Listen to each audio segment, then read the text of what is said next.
Welcome to News Today.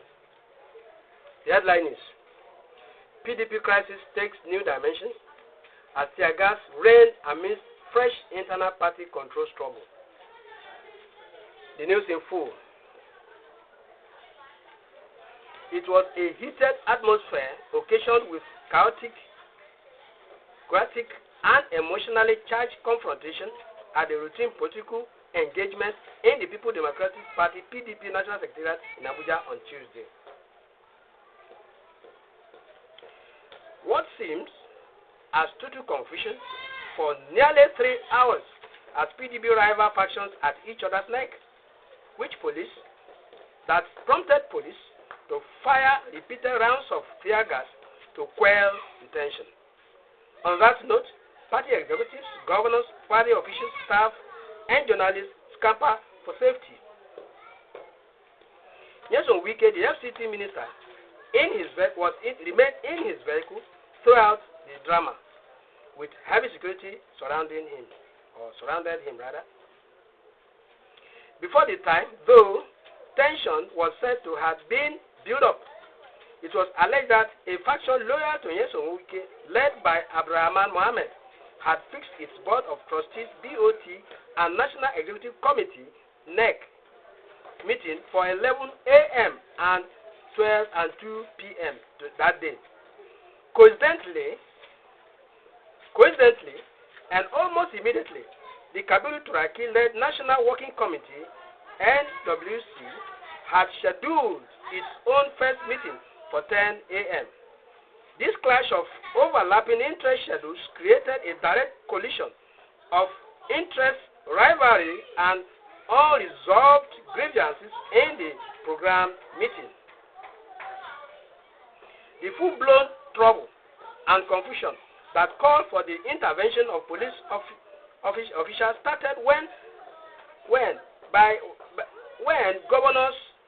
Governor Bala Mohammed of Bauchi and Seyi Makinde of Oyo stood alongside National Chairman Kabiru Turaki, SAN, to brief journalists at the Secretariat premises. That was when the atmosphere was charged, heated confrontation, and tense exchange of unceasing words.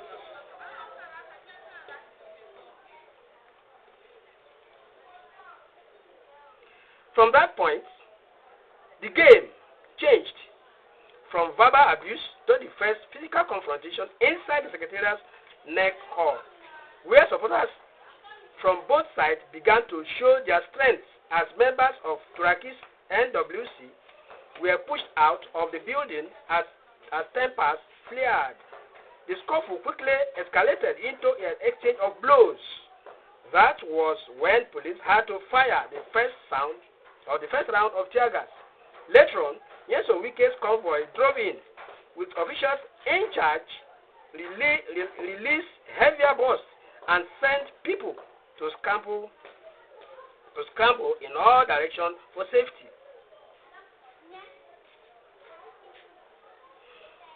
Governor Bala Mohammed and Seyi Makinde, that arrived earlier without incident, were not spared at the struggle, fighting through the fumes as they tried to maneuver their vehicle to block Nyesom Wike's car.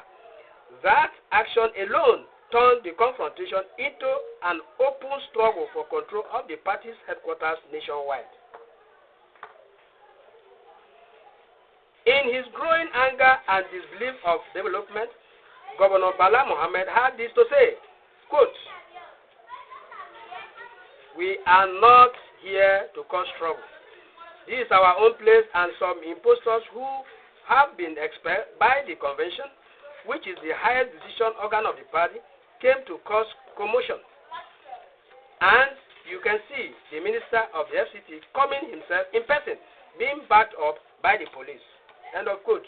Quote again, "We are surprised because at the point when the police allow us and our chairman praise them for impartiality, but here we are.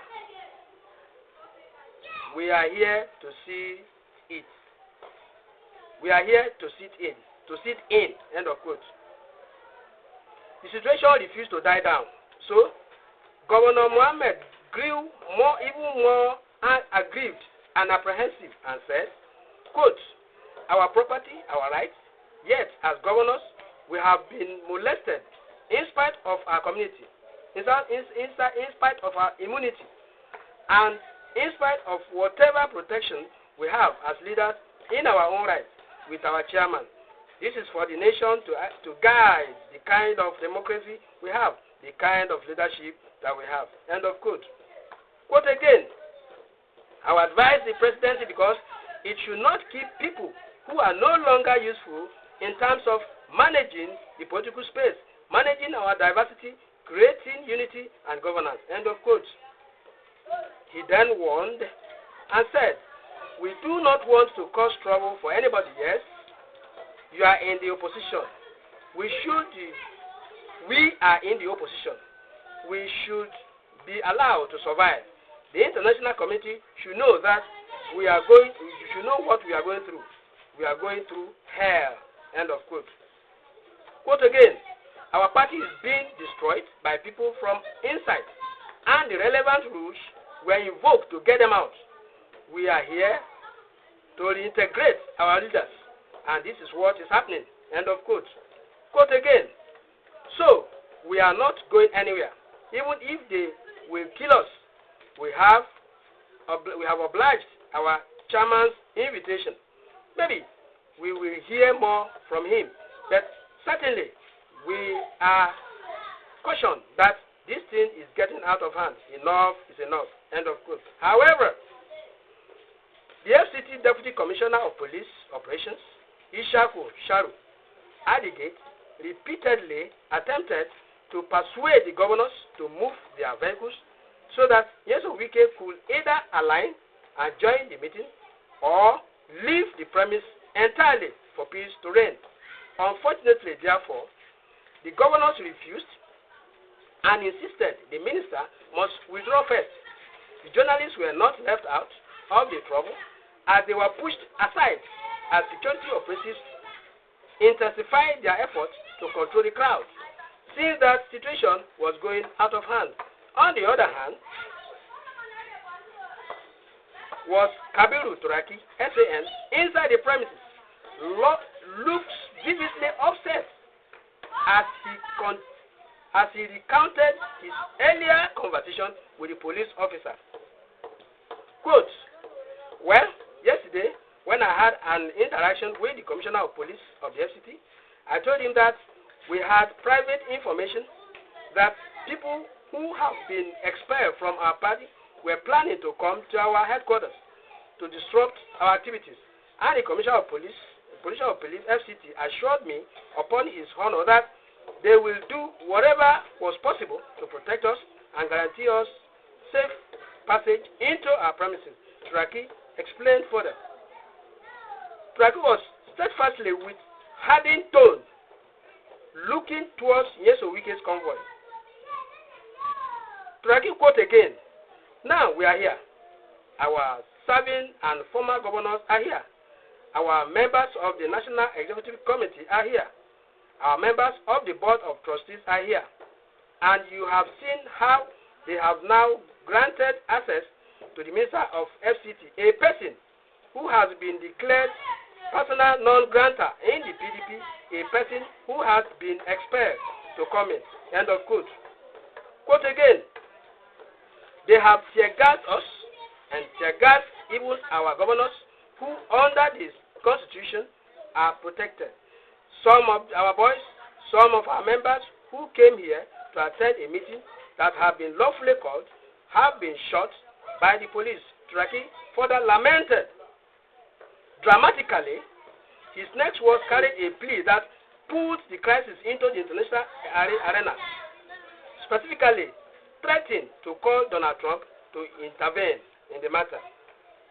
Quote, so we are now calling on the international community. I want to call on President Trump. What is at stake is not just genocide against Nigerian Christians. He should come and save democracy in Nigeria. Democracy is under threat. Quote again, I am calling on all other developed nations, all advanced democracies, come and save Nigeria, come and save democracy, because I cannot understand how a serving minister of the Federal Republic of Nigeria will be leading things, will be leading talks, armed talks, and with the active conveyance and support of the police, come here to create mayhem. End of quote. Quote again, I have said it. We are willing to lay down our lives to protect our office, to protect our democracy, to protect our mandate. So Nigerians, you are watching what is happening in international community. You are seeing the threat that Nigerian democracy is under. Come and save us. Come and save us. Traki further lamented again. But Governor Seyi Makinde saw the development as choking Nigerian democracy and not about PDP alone. He quoted, quote, "This battle is not about the PDP alone. It is about the survival of democracy," he concluded.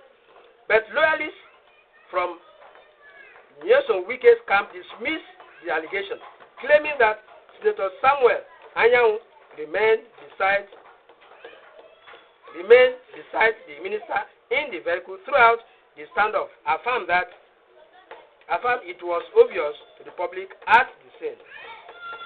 But Timothy Osadolo, a PDP chieftain, accused the governors of trying to impose the outcome of what he called an illegal convention, an illegal, quote and unquote, convention on the party. The outcome of vehement resistance is what we are seeing today. For me, according to Osadolo, for me, the quote he quoted, "We saw the impunity and the defiance of Governor Bala Mohammed and the desperation of Governor Seyi Makinde on an unprecedented scale when, in furtherance of their defiance of constituted authorities of the land, which prevented them from having the social gathering they held in Ibadan over the weekend, they now want to come and impose the outcome of their actions on the leadership and membership of the party here in Abuja." End of quote. Quote again by Osadolo, "Whereas you will have the thought, belief, and expected that having made the fundamental mistake of going ahead with that chairmanship party today, there could be avenues for genuine consultations and integrations of good factions," Osadolo concluded. Finally, at 2 p.m., the tension was relaxed when Nyesom Wike's convoy drove out of the secretariat. It was on record that the Minister of FCT, Nyesom Wike, never once stepped out of his vehicle throughout the incident. To ascertain the calm gradually achieved in and around the secretariat, Bala Mohammed, Makinde, and Turaki walked around the premise to assess the damage before departing by 2 p.m. Yet, before then, another round of tear gas fired by the police as they left, desisting even the possibility of a peaceful end. Sally Emmanuel, reporting from my channel.